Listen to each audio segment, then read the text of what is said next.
Good evening, ladies and gentlemen. As the world knows, the Syrian people have suffered terribly under the prolonged brutality of the Assad regime.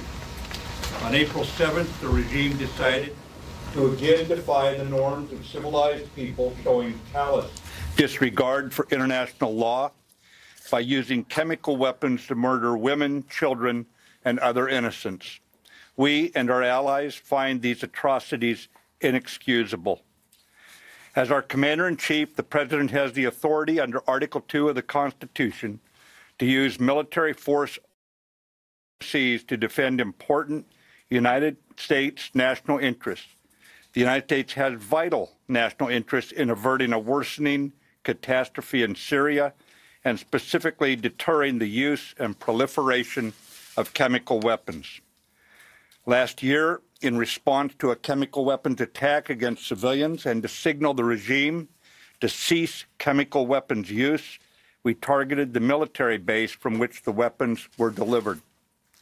Earlier today, President Trump directed the U.S. military to conduct operations in consonance with our allies to destroy the Syrian regime's chemical weapons research, development, and production capability. Tonight, France, the United Kingdom, and the United States took decisive action to strike the Syrian chemical weapons infrastructure.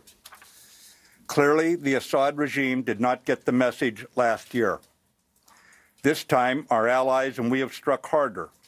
Together, we have sent a clear message to Assad and his murderous lieutenants that they should not perpetrate another chemical weapons attack for which they will be held accountable.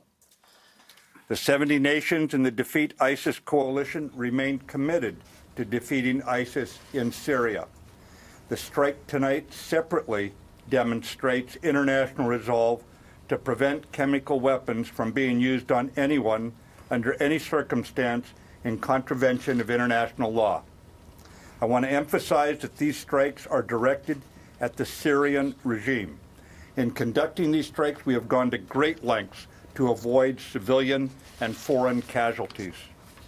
But it is a time for all civilized nations to urgently unite in ending the Syrian civil war by supporting the United Nations-backed Geneva peace process.